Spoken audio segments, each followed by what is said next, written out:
What's the scariest thing that's happened to you while alone at night? Last week, I took my dog to this fenced dog park.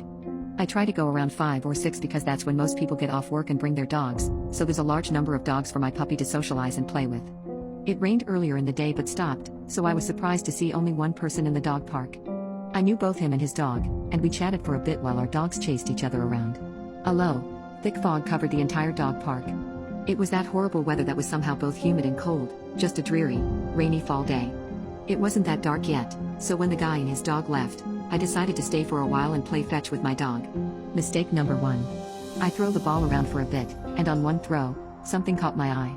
There was a man, in all black, hood up, standing at the fence, completely still, facing towards me. I couldn't see his face, so I don't know if he was looking at me. I tried to brush it off, as maybe he's just watching us play fetch. I do have a 5-month-old puppy, after all, who is adorable and draws a lot of attention from strangers. I threw the ball in his direction a few more times so that I could glance at him to see if he would move on. No. He never did. At that point, I started to get pretty freaked out. I didn't want to stay, alone, in a dog park with only one entrance. It was significantly darker at this point as well. I really wanted to get out of there, but in order to leave, I'd have to walk past this man. The dog park only has one entrance on one side. You have to walk the length of the dog park on this path in order to get to where you park. Walking past him was the only way out. So I gather my stuff and begin to leave. I walk to the entrance, glancing at him every few seconds, and he's still standing completely still, but now he's turned more towards me. I took out my phone and pretended to be talking to someone, saying things like I'll be there in 20 minutes. 15? What? That's too soon. Okay, Dad, I'll try. The moment I left the dog park, he turned and started walking away, toward the parking lot. I was relieved, but only for a moment. He wasn't walking, he was shuffling.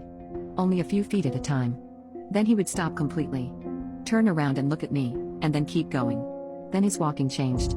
He started throwing his head back, looking up at the sky, repeatedly, rhythmically, and taking huge strides forward, his movements very bizarre, an exaggerated tiptoe-like walk. And still, every 5 to 10 feet, he would look back at me. I was walking behind him, slowly, in the same direction as my car. My whole body was tense and cold. I've never felt that kind of fear in my entire life, like deep, horrible, pit of your stomach, I could die tonight fear. Then, suddenly, he turns sharply and runs into the trees alongside the path. I took this opportunity to pick up the pace and pass the spot where he had run into the trees. Mistake number 2. Barely seconds after I passed him, I hear a rustling, and he's coming out of the trees. Behind me. Fast. No longer walking like the smiling man. A fast, hurt power walk, straight at me.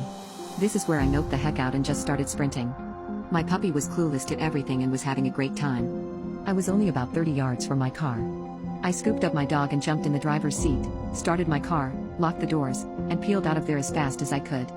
As I was backing up out of my parking space, the lights shined for just a second on the man, who was standing at the end of the beginning of the parking lot, completely still, just staring. I may or may not have called my mom and cried the entire way home. I was so shaken up, I didn't want to walk around at night for a few days.